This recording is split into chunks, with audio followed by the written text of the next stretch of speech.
வருஷம் ஃபுல்லா லஞ்சம் வாங்கி குவிக்கிற இந்த அரசு அதிகாரிகள் ஓய்வு பெற்றாலும் அவங்களுக்கு வந்து ஓய்வூதியம் கொடுக்குது இந்த அரசாங்கம். நம்ம நாட்டுல வந்து வேலைவாய்ப்பை உருவாக்குறதே தனியார் துறை தாங்க. அரசாங்கத்துல வந்து சில லட்சம் பேர் தான் வந்து வேலை செய்ய முடியுங்க. ஆனா பல கோடி பேருக்கு வேலைவாய்ப்பு அளிப்பது வந்து தனியார் துறை. தனியார் துறையில வேலை செய்றவங்களுக்கு வந்து எந்தவித பணி பாதுகாப்பும் கிடையாது. அவங்களுக்கு ஓய்வூதியம் எதுவுமே கிடையாதுங்க. அவங்க ஏதோ சிறுக சிறுக சேமிச்சு பங்கு மார்க்கெட் இந்த மாதிரி இதுல முதலீடு பண்ணாலும், அதுல வர ரிட்டர்ன்ஸுக்கும் வந்து கேபிட்டல் கெயின் டாக்ஸ் போட்டு கவர்மெண்ட் வந்து புடுங்கிருதுங்க. ஒரு பக்கம் பாருங்க, இந்த அரசாங்கத்தை நடத்துவதே வந்து தனியார் துறை தர்ற இந்த வருமானம். அதாவது தனியார் செலுத்துகின்ற டாக்ஸ். அது மூலமா தான் இந்த அரசாங்கமே வந்து செயல்படுதுங்க.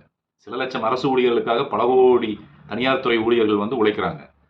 ஸோ இப்போ இப்போ பாருங்க, நம்ம இளைஞர்களே பாருங்க. தொழில் ஆரம்பிக்கிறத விட எல்லாத்துக்கும் ஒரு எக்ஸாம் எழுதி ஒரு கலெக்டர் ஆகணும்.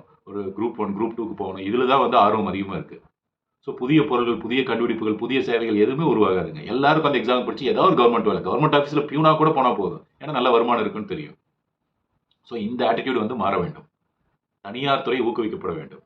அதுக்கு நீங்க வந்து தனியார் துறைக்கு வந்து இந்த வரி சலுகை கொடுங்க. தனியார் தொழில் முனைவர்களுக்கு வந்து வரி சலுகை கொடுங்க.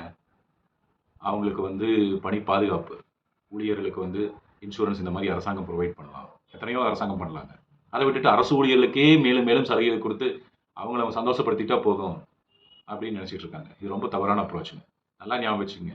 தனியார் துறை தான் வந்து ஜாப்ஸ் கிரியேட் பண்ணுவாங்க. எங்கு வந்து தனியார் துறை ஊக்குவிக்கப்படுகிறதோ அந்த நாடு தான் வந்து பொருளாதாரத்துல வந்து முன்னேறுங்க.